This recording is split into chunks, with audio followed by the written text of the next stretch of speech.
Hi ಸ್ನೇಹಿತರೆ, ಎಲ್ಲರಿಗೂ ನಮಸ್ಕಾರ. ನೋಡಿ, ಗೃಹಲಕ್ಷ್ಮಿ ಯೋಜನೆಯ ಪ್ರತಿಫಲಾನುಭವಿಗಳಿಗೆ ಸರ್ಕಾರದಿಂದ ಸಿಎಂ ಡಿ.ಕೆ. ಶಿವಕುಮಾರ್ ಅವರು ಎರಡು ಮುಖ್ಯವಾದ ಹೊಸ ಮಾಹಿತಿನ ಕೊಟ್ಟಿದ್ದಾರೆ. ಹೌದು ವೀಕ್ಷಕರೇ, ನೀವು ಇನ್ನು ಮುಂದೆ ಗೃಹಲಕ್ಷ್ಮಿ ಹಣನ ಪಡಿಬೇಕು ಅಂದರೆ ನೀವು ಪ್ರತಿ ತಿಂಗಳು ಬಯೋಮೆಟ್ರಿಕ್ ಮಷಿನ್ ಮೇಲೆ ನಿಮ್ಮ ಒಂದು ಬೆರಳನ್ನ ಇಟ್ಟು ಹಣನ ಪಡಿಬೇಕು. ಹೇಗೆ ನೀವು ಅನ್ನಭಾಗ್ಯ ಯೋಜನೆಯ ಹಕ್ಕಿನ ಪಡಿತೀರಾ, ಅದೇ ರೀತಿ ಗೃಹಲಕ್ಷ್ಮಿ ಹಣನ ಪಡಿಬೇಕಾಗುತ್ತೆ. ಅದೇ ರೀತಿ ಸರ್ಕಾರದಿಂದ ಸುಮಾರು 4 ಲಕ್ಷಕ್ಕಿಂತ ಅಧಿಕ ಮಹಿಳೆಯರಿಗೆ ಗೃಹಲಕ್ಷ್ಮಿ ಹಣನ ಕ್ಯಾನ್ಸಲ್ ಮಾಡಿದೆ. ನಿಮ್ಮ ಬ್ಯಾಂಕ್ ಖಾತೆಗೂ ಕೂಡ ಕ್ಯಾನ್ಸಲ್ ಆಗುವ ಸಾಧ್ಯತೆ ಇದೆ. ಅದೇ ರೀತಿ ಸರ್ಕಾರದಿಂದ ಈಗಾಗಲೇ ಇಂದು ಭಾನುವಾರ ಜೂನ್ 21ರಿಂದ ಕರ್ನಾಟಕದ 23 ಜಿಲ್ಲೆಗಳಿಗೆ 6,000 ಗೃಹಲಕ್ಷ್ಮಿ ಹಣನ ಜಮಾ ಮಾಡ್ತಾ ಇದೆ. ನಿಮ್ಮ ಬ್ಯಾಂಕ್ ಖಾತೆಗೂ ಕೂಡ 6,000 ಹಣ ಬಂದೇ ಬರುತ್ತೆ. ಆದಷ್ಟು ಬೇಗ ನೀವು ಗೃಹಲಕ್ಷ್ಮಿಗೆ ಬಯೋಮೆಟ್ರಿಕ್ ಅಲ್ಲಿ ನಿಮ್ಮ ಒಂದು ಬೆರಳನ್ನ ಇಡಬೇಕು. ಮತ್ತು ರೇಷನ್ ಕಾರ್ಡ್ ದಾರರಿಗೂ ಕೂಡ 3 ಭರ್ಜರಿ ಗುಡ್ಡಿಸ್ನ ಕೊಟ್ಟಿದ್ದಾರೆ ಮತ್ತು ಹೊಸ ರೇಷನ್ ಕಾರ್ಡ್ಗೆ ಅರ್ಜಿ ಕೂಡ ಸ್ವೀಕಾರ ಮಾಡ್ತಾ ಇದ್ದಾರೆ. ಹಾಗಾದ್ರೆ ಸರ್ಕಾರ ಕೊಟ್ಟಿರುವ ಮಾಹಿತಿ ಏನು ಅಂತ ತಿಳ್ಕೊಳ್ಳೋಣ. ಅದಕ್ಕಿಂತ ಮೊದಲು ನೀವು ನನ್ನ ಚಾನೆಲ್ನ ಸಬ್ಸ್ಕ್ರೈಬ್ ಆಗಿಲ್ಲ ಅಂದ್ರೆ ದಯಮಾಡಿ ಪ್ರತಿಯೊಬ್ಬರು ಚಾನೆಲ್ನ ಸಬ್ಸ್ಕ್ರೈಬ್ ಮಾಡಿಕೊಂಡು ಹಾಗೆ ವಿಡಿಯೋಗೆ ಒಂದು ಲೈಕ್ನ ಕೊಡಿ. ಹೌದು ವೀಕ್ಷಕರೇ, ಸರ್ಕಾರದಿಂದ ಗೃಹಲಕ್ಷ್ಮಿ ಯೋಜನೆಯಲ್ಲಿ 2 ಮುಖ್ಯವಾದ ಹೊಸ ಬದಲಾವಣೆಗಳನ್ನ ಜಾರಿಗೆ ತಂದಿದ್ದಾರೆ. ಅಂದ್ರೆ ನೀವು ಇನ್ನು ಮುಂದೆ ಗೃಹಲಕ್ಷ್ಮಿ ಹಣನ ಪಡಿಬೇಕು ಅಂದ್ರೆ ನೀವು ನಿಮ್ಮ ಒಂದು ಬೆರಳನ್ನ ಇಟ್ಟು ಹೇಗೆ ನೀವು ಅಕ್ಕಿ ತಗೋಬೇಕಾದ್ರೆ ಅಂದ್ರೆ ಸರ್ಕಾರದಿಂದ ಬರುವ ಉಚಿತ ಅಕ್ಕಿ ತಗೋಬೇಕಾದ್ರೆ ನಿಮ್ಮ ಒಂದು ಹೆಬ್ಬೆರಳನ್ನ ಇಟ್ಟು ಆ ಒಂದು ಮಷಿನ್ ಮೇಲೆ ನೀವು ಹಕ್ಕಿನ ಪಡಿತಾ ಇದ್ರಿ, ಅದೇ ರೀತಿ ಇನ್ನು ಮುಂದೆ ಪ್ರತಿ ತಿಂಗಳು ನೀವು ಗೃಹಲಕ್ಷ್ಮಿ ಹಣ ಪಡಿಬೇಕು ಅಂದ್ರೆ ನೀವು ಆ ಒಂದು ಹೆಬ್ಬೆರಳನ್ನ ಇಡಬೇಕಾಗುತ್ತೆ. ಆದರೆ ನೀವು ಪ್ರತಿ ತಿಂಗಳು ಕೂಡ ಆ ಒಂದು ಮಷಿನ್ ಬಯೋಮೆಟ್ರಿಕ್ ಮಷಿನ್ ಮೇಲೆ ಹೆಬ್ಬೆರಳು ಇಡುವಂತಹ ಅವಶ್ಯಕತೆ ಇಲ್ಲ. ಈ ಬಾರಿ ಒಂದೇ ಸಲ ನೀವು ಹೆಬ್ಬೆರಳನ್ನ ಇಡಬೇಕಾಗುತ್ತೆ. ನಿಮ್ಮ ಊರಿಗೆ ಹತ್ತಿರವಿರುವ ಕರ್ನಾಟಕ ಒನ್ ಅಥವಾ ಗ್ರಾಮ ಒನ್ ಅಥವಾ ಯಾವುದೇ ಒಂದು ಸೇವಾ ಕೇಂದ್ರಕ್ಕೆ ಹೋಗಿ ನೀವು ಗೃಹಲಕ್ಷ್ಮಿಗೆ ನಿಮ್ಮ ಒಂದು ಹೆಬ್ಬೆರಳನ್ನ ಕೊಟ್ಟು ನಿಮ್ಮ ಹೆಸರನ್ನ ಮರು ಅರ್ಜಿ ಮೂಲಕ ಸಲ್ಲಿಸಬೇಕಾಗುತ್ತೆ. ಒಂದು ಸಲ ನೀವು ನಿಮ್ಮ ಒಂದು ಹೆಬ್ಬೆರಳನ್ನ ಇಟ್ಟು ಮರು ಅರ್ಜಿನ ಸಲ್ಲಿಸಿದ್ರೆ ಇನ್ನು ಮುಂದೆ ನೆಕ್ಸ್ಟ್ 1 ವರ್ಷವರೆಗೂ ಕೂಡ ನಿಮ್ಮ ಒಂದು ರೇಷನ್ ಕಾರ್ಡ್ಗೆ ಗೃಹಲಕ್ಷ್ಮಿ ಹಣ ಫಲಾನುಭವಿಗಳ ಬ್ಯಾಂಕ್ ಖಾತೆಗೆ ಬರುತ್ತೆ. ಅದೇ ರೀತಿ ಈಗಾಗಲೇ ಸರ್ಕಾರದಿಂದ ಗೃಹಲಕ್ಷ್ಮಿ ಯೋಜನೆಯ 3 ತಿಂಗಳ ಹಣನ ಜಮಾ ಮಾಡ್ತಾ ಇದೆ. ಜೂನ್ ತಿಂಗಳ 32ನೇ ಕಂತು, ಮೇ ತಿಂಗಳ 31ನೇ ಕಂತು ಹಾಗೂ ಏಪ್ರಿಲ್ ತಿಂಗಳ ಹಣ ಬಂದಿಲ್ಲ ಅಂದ್ರೆ ಏಪ್ರಿಲ್ ತಿಂಗಳ 30ನೇ ಕಂತು ಕೂಡ ನಿಮ್ಮ ಬ್ಯಾಂಕ್ ಖಾತೆಗೆ ಬರ್ತಾ ಇದ್ದು ಸರ್ಕಾರದಿಂದ ಪ್ರತಿ ಫಲಾನುಭವಿಗಳಿಗೆ ಇಂದು ಭಾನುವಾರ ಜೂನ್ 21ರಂದು ಕರ್ನಾಟಕದ 23 ಜಿಲ್ಲೆಗಳಿಗೆ ಜಮಾ ಮಾಡ್ತಾ ಇದೆ. ಹಾಗಾದ್ರೆ ಯಾವ ಜಿಲ್ಲೆಗಳಿಗೆ ಹಣ ಬರ್ತಾ ಇದೆ ಅಂದ್ರೆ ಬೆಂಗಳೂರು ನಗರ, ಬಾಗಲಕೋಟೆ, ಬೆಳಗಾವಿ, ಬೆಂಗಳೂರು ಗ್ರಾಮಾಂತರ, ರಾಮನಗರ, ವಿಜಯಪುರ, ಧಾರವಾಡ, ಚಿಕ್ಕಬಳ್ಳಾಪುರ, ಚಿತ್ರದುರ್ಗ, ಗದಗ, ಹಾವೇರಿ, ದಾವಣಗೆರೆ, ಕೋಲಾರ, ಉತ್ತರ ಕನ್ನಡ, ತುಮಕೂರು, ಶಿವಮೊಗ್ಗ, ಚಾಮರಾಜನಗರ, ಬಳ್ಳಾರಿ, ಬೀದರ್, ಕಲಬುರಗಿ, ಚಿಕ್ಕಮಗಳೂರು, ದಕ್ಷಿಣ ಕನ್ನಡ, ಹಾಸನ, ಕೊಪ್ಪಳ, ರಾಯಚೂರು, ಯಾದಗಿರಿ, ವಿಜಯನಗರ ಮತ್ತು ಮೈಸೂರು. ಹೀಗೆ ಸರ್ಕಾರ 3 ತಿಂಗಳ ಪೆಂಡಿಂಗ್ ಇರುವ ಗೃಹಲಕ್ಷ್ಮಿ ಯೋಜನೆಯ 6,000 ಹಣನ ಜಮಾ ಮಾಡ್ತಾ ಇದೆ. ಅದೇ ರೀತಿ ಸರ್ಕಾರದಿಂದ ಸುಮಾರು 4 ಲಕ್ಷ ಫಲಾನುಭವಿಗಳಿಗೆ ಯಾವ ಕಾರಣಕ್ಕೆ ಗೃಹಲಕ್ಷ್ಮಿ ಹಣ ಕ್ಯಾನ್ಸಲ್ ಆಗಿದೆ ಅಂದರೆ ನೀವು ಬಯೋಮೆಟ್ರಿಕ್ ಮೇಲೆ ನಿಮ್ಮ ಒಂದು ಬೆರಳನ್ನ ಇಟ್ಟು ಮರು ಅರ್ಜಿನ ಹಾಕಬೇಕಾಗುತ್ತೆ.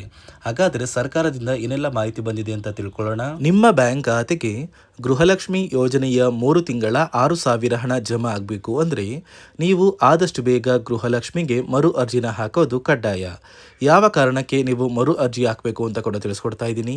ನೋಡಿ ವೀಕ್ಷಕರೇ, ಸುಮಾರು 2ರಿಂದ 3 ಲಕ್ಷಕ್ಕಿಂತ ಅಧಿಕ ಮಹಿಳೆಯರಿಗೆ ಗೃಹಲಕ್ಷ್ಮಿ ಹಣನ ಸರ್ಕಾರ ಕ್ಯಾನ್ಸಲ್ ಮಾಡಿದೆ. ಯಾಕಂದ್ರೆ ಈ 3 ಲಕ್ಷಕ್ಕಿಂತ ಅಧಿಕ ಫಲಾನುಭವಿಗಳ ಬ್ಯಾಂಕ್ ಖಾತೆಗೆ ಪ್ರತಿ ತಿಂಗಳು ಗೃಹಲಕ್ಷ್ಮಿ ಹಣ ಜಮಾ ಆಗ್ತಾ ಇತ್ತು. ಸುಮಾರು ಸಾಕಷ್ಟು ಫಲಾನುಭವಿಗಳು ಮರಣ ಹೊಂದಿದ್ದಾರೆ. ಆ ಮರಣ ಹೊಂದಿರುವ ಫಲಾನುಭವಿಗಳ ಒಂದು ಸಂಖ್ಯೆ 2 ಲಕ್ಷಕ್ಕಿಂತ ಜಾಸ್ತಿ ಇದೆ. ಇದೇ ಕಾರಣಕ್ಕೆ ಪ್ರತಿ ಫಲಾನುಭವಿಗಳು ಗೃಹಲಕ್ಷ್ಮಿಗೆ ಮರು ಅರ್ಜಿನ ಹಾಕಿ ನಿಮ್ಮ ಬ್ಯಾಂಕ್ ಖಾತೆಗೆ ನೀವು ಹಣ ಪಡಿಬೇಕು. ಇಲ್ಲಿ ಮರು ಅರ್ಜಿ ಹಾಕುವ ಮೂಲಕ ಸರ್ಕಾರಕ್ಕೆ ನೀವು ಇನ್ನ ಕೂಡ ಗೃಹಲಕ್ಷ್ಮಿ ಹಣನ ಪಡಿತಾ ಇದ್ದೀರಿ ಅಂತ ತಿಳಿದು ಬರುತ್ತೆ. ಮತ್ತು ಯಾರೆಲ್ಲ ಫಲಾನುಭವಿಗಳು ಮರು ಅರ್ಜಿನ ಹಾಕೋಲ್ಲ ಅಂತಹ ಫಲಾನುಭವಿಗಳ ಒಂದು ಹೆಸರನ್ನ ಗೃಹಲಕ್ಷ್ಮಿ ಯೋಜನೆಯ ಅರ್ಹರ ಪಟ್ಟಿಯಿಂದ ಸರ್ಕಾರ ಕ್ಯಾನ್ಸಲ್ ಮಾಡುತ್ತೆ. ಸರ್ಕಾರಕ್ಕೆ 2 ಲಕ್ಷಕ್ಕಿಂತ ಅಧಿಕ ಮಹಿಳೆಯರು ಮರಣ ಹೊಂದಿರೋದು ತಿಳಿದು ಬಂದಿದೆ.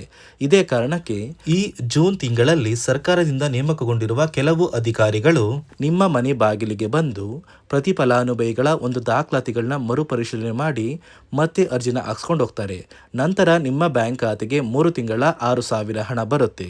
ಅದೇ ರೀತಿ ಇನ್ನು ಮುಂದೆ ಪ್ರತಿ ವರ್ಷವೂ ಕೂಡ ನೀವು ವರ್ಷದ ಕೊನೆಯಲ್ಲಿ ಗೃಹಲಕ್ಷ್ಮಿಗೆ ನೀವು ಹೊಂದಿರುವ ಲೈಫ್ ಸರ್ಟಿಫಿಕೇಟ್ನ ಕೊಟ್ಟು ಅರ್ಜಿನ ಹಾಕಿದ್ರೆ ಮಾತ್ರ ಆ ಒಂದು ವರ್ಷದಲ್ಲಿ ಪ್ರತಿ ತಿಂಗಳು ಗೃಹಲಕ್ಷ್ಮಿ ಯೋಜನೆಯ 6,000 ಹಣ ಬರುತ್ತೆ.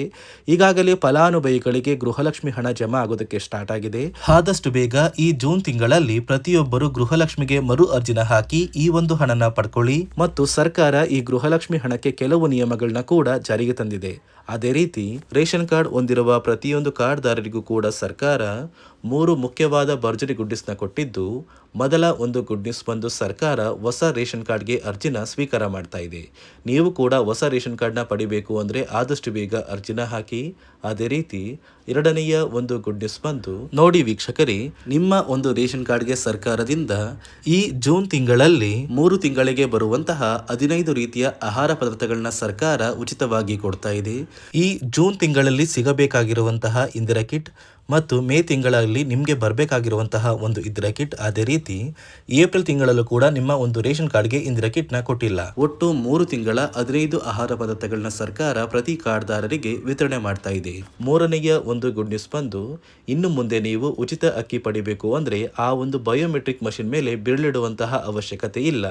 ಯಾಕಂದರೆ ಇದೀಗ ಸರ್ಕಾರ ನಿಮ್ಮ ಒಂದು ಬೆರಳು ಆ ಒಂದು ಮಷಿನಲ್ಲಿ ಎಂಟ್ರಿ ಆಗಿಲ್ಲ ಅಂದರೂ ಕೂಡ ಆ ಒಂದು ಅಧಿಕಾರಿಗಳು ಪುಸ್ತಕದಲ್ಲಿ ನಿಮ್ಮ ಒಂದು ಹೆಸರನ್ನ ಬರ್ಕೊಂಡು ನಿಮ್ಮ ಕಾರ್ಡಿಗೆ ಅಕ್ಕಿನ ಕೊಡಬೇಕು ಅಂತ ಸರ್ಕಾರ ಆದೇಶ ಕೊಟ್ಟಿದ್ದು, ಈ 3 ಗುಡ್ ನ್ಯೂಸ್ನ ಪ್ರತಿಯೊಂದು ಫಲಾನುಭವಿಗಳಿಗೆ ಸರ್ಕಾರ ಕೊಡ್ತಾ ಇದೆ. ಇದರ ಜೊತೆಗೆ ನಿಮ್ಮ ಬ್ಯಾಂಕ್ ಖಾತೆಗೆ ಗೃಹಲಕ್ಷ್ಮಿ ಯೋಜನೆಯ ಹಣ ಇನ್ನು ಮುಂದೆ ಬರಬೇಕು ಅಂದರೆ 5 ರೀತಿಯ ಹೊಸ ನಿಯಮಗಳನ್ನ ನೀವು ಪಾಲಿಸಬೇಕು ಅಂತ ಸರ್ಕಾರ ಆದೇಶ ಕೊಟ್ಟಿದೆ. ಅದೇ ರೀತಿ ನೋಡಿ ಸ್ನೇಹಿತರೆ, ಈ ಬಾರಿ ಸುಮಾರು 3 ಲಕ್ಷಕ್ಕಿಂತ ಅಧಿಕ ಫಲಾನುಭವಿಗಳ ಬ್ಯಾಂಕ್ ಖಾತೆಗೆ ಸರ್ಕಾರ ಗೃಹಲಕ್ಷ್ಮಿ ಯೋಜನೆಯ ಹಣನ ಜಮಾ ಮಾಡ್ತಾ ಇಲ್ಲ. ಕಾರಣ ಏನು ಅಂದರೆ, ನಿಮ್ಮ ಬ್ಯಾಂಕ್ ಖಾತೆಗೆ ಡೆಬಿಟ್ ಮೂಲಕ ಹಣ ಜಮಾ ಮಾಡುವಂತಹ ಸಂದರ್ಭದಲ್ಲಿ ಸರ್ಕಾರ ಸಾಕಷ್ಟು ಫಲಾನುಭವಿಗಳ ಒಂದು ಬ್ಯಾಂಕ್ ಖಾತೆಗೆ ಹಣ ಜಮಾ ಮಾಡೋದನ್ನು ಕ್ಯಾನ್ಸಲ್ ಮಾಡಿದೆ. ಯಾಕಂದರೆ ಇತ್ತೀಚೆಗೆ ಹಣಕಾಸು ಇಲಾಖೆ ಜಾರಿಗೆ ತಂದಿರುವ 5 ನಿಯಮಗಳ ಆಧಾರದ ಮೇಲೆ ಪ್ರತಿಯೊಂದು ಫಲಾನುಭವಿಗಳಿಗೆ ಸರ್ಕಾರ ಈ ಒಂದು ಹಣನ ಜಮಾ ಮಾಡ್ತಾ ಇದ್ದು, ಯಾರೆಲ್ಲ ಫಲಾನುಭವಿಗಳು ಈ ನಿಯಮಗಳನ್ನ ಪಾಲಿಸಿಲ್ಲ ನಿಮ್ಮ ಬ್ಯಾಂಕ್ ಖಾತೆಗೂ ಕೂಡ ಹಣ ಜಮಾ ಆಗೋದಿಲ್ಲ. ಹಾಗಾದರೆ ಬನ್ನಿ ಸ್ನೇಹಿತರೆ, ಸರ್ಕಾರ ಜಾರಿಗೆ ತಂದಿರುವ ಆ 5 ಹೊಸ ನಿಯಮಗಳು ಏನು ಅಂತ ನಾನು ನಿಮಗೆ ತಿಳಿಸ್ಕೊಡ್ತಾ ಇದ್ದೀನಿ. ನೋಡಿ ಸ್ನೇಹಿತರೆ, ಮೊದಲನೆಯ ಒಂದು ನಿಯಮ ಬಂದು, ಸಾಕಷ್ಟು ಫಲಾನುಭವಿಗಳು ಹೊಂದಿರುವಂತಹ ಒಂದು ರೇಷನ್ ಕಾರ್ಡ್ ಏನಿದೆ ಆ ಒಂದು ರೇಷನ್ ಕಾರ್ಡ್ನ ಮನೆಯ ಸದಸ್ಯರ ಪ್ರತಿಯೊಬ್ಬರ ಒಂದು ಆಧಾರ್ ಕಾರ್ಡ್ನ ನಿಮ್ಮ ರೇಷನ್ ಕಾರ್ಡ್ಗೆ ಕಡ್ಡಾಯವಾಗಿ ಲಿಂಕ್ ಮಾಡಿಸ್ಬೇಕು. ಅಂದರೆ ಈ ಒಂದು ಲಿಂಕ್ ಮಾಡಿಸುವಂತಹ ಒಂದು ಪ್ರೊಸೀಜರ್ಗೆ ಸರ್ಕಾರ KYC ಅಂತ ಕರೀತಾರೆ. ನಿಮ್ಮ ರೇಷನ್ ಕಾರ್ಡ್ಗೆ ಇನ್ನೂ ಸಹ KYC ಆಗಿಲ್ಲ ಅಂದರೆ ನಿಮ್ಮ ಬ್ಯಾಂಕ್ ಖಾತೆಗೆ ಸರ್ಕಾರ ಮುಂದಿನ ದಿನಗಳಲ್ಲಿ ಗೃಹಲಕ್ಷ್ಮಿ ಯೋಜನೆಯ ಹಣನ ಕ್ಯಾನ್ಸಲ್ ಮಾಡುತ್ತೆ. ಅದೇ ರೀತಿ ಎರಡನೆಯ ಒಂದು ನಿಯಮ ಬಂದು, ಸಾಕಷ್ಟು ಫಲಾನುಭವಿಗಳು ಕಳೆದ 3 ತಿಂಗಳಿಂದ ಸರ್ಕಾರದಿಂದ ಬರ್ತಾ ಇರುವಂತಹ ಒಂದು ರೇಷನ್ ಏನಿದೆ ಅಂದರೆ ಉಚಿತ ಅಕ್ಕಿ ಏನಿದೆ ಈ ಒಂದು ರೇಷನ್ನ ಪಡ್ಕೋತಾ ಇಲ್ಲ. ಒಂದು ವೇಳೆ ಕಳೆದ 3 ತಿಂಗಳಿಂದ ನೀವು ರೇಷನ್ನ ಪಡ್ಕೊಂಡಿಲ್ಲ ಅಂದರೆ ಸರ್ಕಾರ ನಿಮ್ಮ ಬಳಿ ಇರುವಂತಹ ಒಂದು ರೇಷನ್ ಕಾರ್ಡ್ನ ಕ್ಯಾನ್ಸಲ್ ಮಾಡುತ್ತೆ. ನಿಮ್ಮ ರೇಷನ್ ಕಾರ್ಡ್ನ ಸರ್ಕಾರ ಕ್ಯಾನ್ಸಲ್ ಮಾಡಿದರೆ ನಿಮ್ಮ ಬ್ಯಾಂಕ್ ಖಾತೆಗೆ ಗೃಹಲಕ್ಷ್ಮಿ ಯೋಜನೆಯ ಹಣ ಇರ್ಬೋದು ಮತ್ತು ಸರ್ಕಾರದಿಂದ ಬರುವಂತಹ ಒಂದು ಸೌಲಭ್ಯಗಳನ್ನ ನೀವು ಕಳ್ಕೋಬೇಕಾಗುತ್ತೆ. ಅದೇ ರೀತಿ ಮೂರನೆಯ ಒಂದು ನಿಯಮ ಬಂದು, ನೋಡಿ ಸ್ನೇಹಿತರೆ, ನಿಮ್ಮ ಬಳಿ ಇರುವಂತಹ ಒಂದು ಆಧಾರ್ ಕಾರ್ಡ್ ಏನಿದೆ ಆ ಒಂದು ಆಧಾರ್ ಕಾರ್ಡ್ನ ಕಳೆದ 15 ವರ್ಷಗಳಲ್ಲಿ ನೀವು ಯಾವುದೇ ರೀತಿಯ ಒಂದು ತಿದ್ದುಪಡಿನ ಮಾಡಿಸಿಲ್ಲ ಅಂದರೆ ನಿಮ್ಮ ಬ್ಯಾಂಕ್ ಖಾತೆಗೆ ಸರ್ಕಾರ ಗೃಹಲಕ್ಷ್ಮಿ ಯೋಜನೆಯ ಹಣನ ಕ್ಯಾನ್ಸಲ್ ಮಾಡುತ್ತೆ. ಯಾಕಂದರೆ ಸರ್ಕಾರದಿಂದ ಬಂದಿರುವಂತಹ ಒಂದು ಆದೇಶದ ಪ್ರಕಾರ ಪ್ರತಿಯೊಂದು ಫಲಾನುಭವಿಗಳು ಕಳೆದ 15 ವರ್ಷಗಳಲ್ಲಿ ಯಾವುದೇ ರೀತಿಯ ಒಂದು ತಿದ್ದುಪಡಿನ ನಿಮ್ಮ ಆಧಾರ್ ಕಾರ್ಡ್ಗೆ ನೀವು ಮಾಡಿಸಿಲ್ಲ ಅಂದರೆ ಕಡ್ಡಾಯವಾಗಿ ಆದಷ್ಟು ಬೇಗ ನಿಮ್ಮ ಆಧಾರ್ ಕಾರ್ಡ್ಗೆ ತಿದ್ದುಪಡಿನ ಮಾಡಿಸಿ. ಅದೇ ರೀತಿ ನಾಲ್ಕನೆಯ ಒಂದು ನಿಯಮ ಬಂದು, ನಿಮ್ಮ ಕುಟುಂಬದ ಒಂದು ವಾರ್ಷಿಕ ಆದಾಯ 7 ಲಕ್ಷಕ್ಕಿಂತ ಕಡಿಮೆ ಇರಬೇಕು.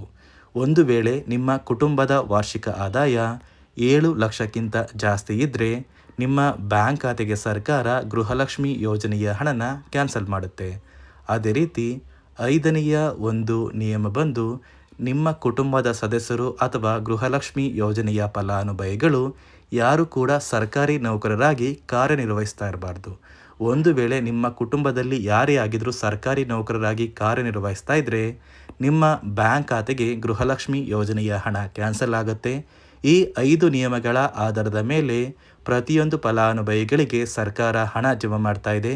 ಒಂದು ವೇಳೆ ನೀವು ಈ 5 ನಿಯಮಗಳನ್ನ ಪಾಲಿಸಿಲ್ಲ ಅಂದ್ರೆ ನೀವು ಕೂಡ ಗೃಹಲಕ್ಷ್ಮಿ ಯೋಜನೆಯ ಹಣದಿಂದ ವಂಚಿತರಾಗಬೇಕಾಗುತ್ತೆ. ನೋಡಿ ವೀಕ್ಷಕರೇ, ಸರ್ಕಾರದಿಂದ ಇಂದು ಭಾನುವಾರ ಜೂನ್ 21ರಂದು ಕರ್ನಾಟಕದ 23 ಜಿಲ್ಲೆಗಳಿಗೆ 3 ತಿಂಗಳ 6,000 ಗೃಹಲಕ್ಷ್ಮಿ ಹಣ ಬರ್ತಾ ಇದೆ.